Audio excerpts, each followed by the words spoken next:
దేవదాసు రామ్ పోతినేని గారు హీరోగా వచ్చిన ఫస్ట్ మూవీ.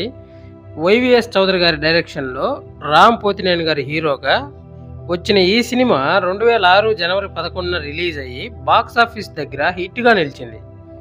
ఈరోజు ఈ సినిమాలో నటించిన నటులు ఎలా ఉన్నారో ఈ వీడియోలో చూద్దాం. అంతకంటే ముందు మీకు కనుక మా కంటెంట్ నచ్చితే లైక్ చేయండి, షేర్ చేయండి, అదేవిధంగా సబ్స్క్రైబ్ చేసుకొని సపోర్ట్ చేయండి. నెంబర్ 1 రామ్ పోతినేని. రామ్ పోతినేని గారు ఈ సినిమాలో దేవదాసుగా నటించారు. మరి రామ్ పోతినేని గారు ప్రెజెంట్ ఎలా ఉన్నారో చూడండి. నెంబర్ 2 ఇలియానా. ఇలియానా గారు ఈ సినిమాలో భానుమతి క్యారెక్టర్లో నటించారు. మరి ఇలియానా గారు ప్రెజెంట్ ఎలా ఉన్నారో చూడండి.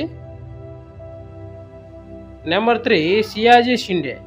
సియాజీ షిండే గారు ఈ సినిమాలో కాటన్ రాజు అనే క్యారెక్టర్లో ఇలియానా గారి తండ్రిగా నటించారు. మరి సియాజీ షిండే గారు ప్రెజెంట్ ఎలా ఉన్నారో చూడండి. నెంబర్ 4 రమాప్రభ. రమాప్రభ గారు ఈ సినిమాలో ఇలియానా గారి నానమ్మ క్యారెక్టర్లో నటించారు. మరి రమాప్రభ గారు ప్రెజెంట్ ఎలా ఉన్నారో చూడండి. నెంబర్ 5 భార్గవి. భార్గవి గారు ఈ సినిమాలో ఎస్ఎస్ఆర్ కాలేజ్ స్టూడెంట్గా నటించారు. భార్గవి గారు 2008లో మరణించారు. నెంబర్ 6 వేణుమాధవ్. వేణుమాధవ్ గారు ఈ సినిమాలో దేవదాసు అంటే హీరో ఫ్రెండ్ క్యారెక్టర్లో నటించారు. వేణుమాధవ్ గారు 25 సెప్టెంబర్ 2019లో మరణించారు. Number 7 MS Narayana. MS Narayana గారు ఈ సినిమాలో కాటన్ రాజు అంటే సియాజీ షిండే గారి ఇంట్లో పనిచేసే క్యారెక్టర్లో నటించారు.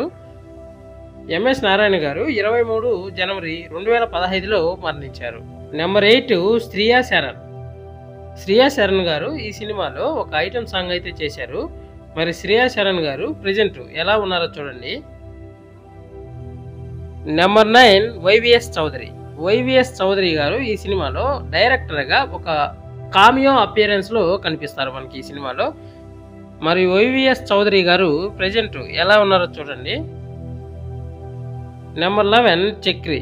చక్రి గారు ఈ సినిమాలో ఒక కామియో అపియరెన్స్లో మనకైతే కనిపిస్తారు. చక్రి గారు 15 డిసెంబర్ 2014లో మరణించారు. ఇది ఈరోజు వీడియో. నెక్స్ట్ ఇంకో వీడియోతో మళ్ళీ కలుద్దాం. బాయ్.